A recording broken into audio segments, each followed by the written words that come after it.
আহারে জীবন, মৃত্যুর করাল গ্রাস থেকে বাঁচার উপায় কি পৃথিবীর কারো আছে? আমরা যদি আকাশে সিঁড়ি লাগিয়ে উঠে যাই, সেখান থেকেও কি মৃত্যুর আলিঙ্গন থেকে বেঁচে থাকতে পারবো? মৃত্যু থেকে বাঁচতেই যেহেতু পারবো না, তাহলে এত অহংকার, দাম্ভিকতা, ক্ষমতা ক্ষমতা আর স্বৈরাচারী মনোভাব হওয়ার দরকারটা কি ভাই? কত টাকা প্রয়োজন? আওয়ামী লীগের এই যে সাবেক ভূমিমন্ত্রী সাইফুজ্জামান 650 বাড়ি দুর্নীতি করেছে আমাদের টাকায়। কি দরকার ভাই এত বাড়িতে ঘুমাতে পারবেন? আপনাকে তো এই কবরের বাড়িতেই যেতে হবে। আসুন না আমরা একটু চিন্তা করি। এই যে মাইলস্টোন স্কুলের উপরে প্লেন ক্র্যাশ হলো, যে পাইলটের জীবনটা দেখুন না।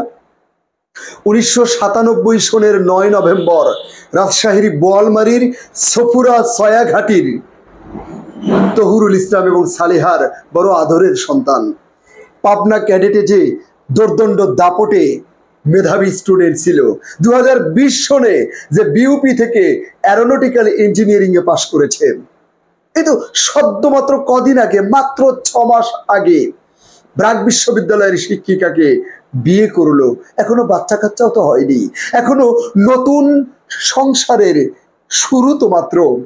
কত স্বপ্ন, অথচ 21শে জুলাই 2025 জীবন প্রদীপ নিভে গেল। 27 বছর 8 মাস 13 দিনেই শেষ। সফলতার কতটা চূড়ান্ত পর্যায়ে, সেদিন তো তার সলো ফ্লাইট ছিল। ভেবে দেখেছেন একজন মানুষ, একজন তৌকির জীবনে কোন স্বপ্ন পূরণ হয়নি?